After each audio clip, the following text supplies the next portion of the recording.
ఈరోజు మా అమ్మ మామిడికాయ పులిహోర చేస్తుంది. ఇదే ఫస్ట్ టైం చేయడం. మరి ఎలా వస్తుందో, తినాలో, తినేసి ఉండాలో, లేకపోతే ఏంటో పరిస్థితి మరి అర్థం కావట్లేదు. నాకంటే బాగా చేసే వాళ్ళు ఎవర్రా? ఏం చేసావు అలా చెప్పమ్మా, మాట్లాడుతున్నావు.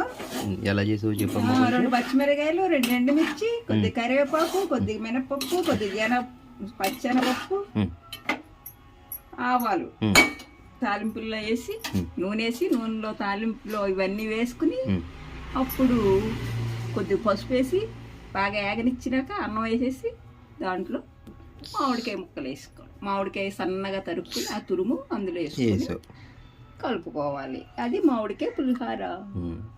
తిన్న తర్వాత ఎలాగ ఉందో కామెంట్ చేస్తాను ఫ్రెండ్స్.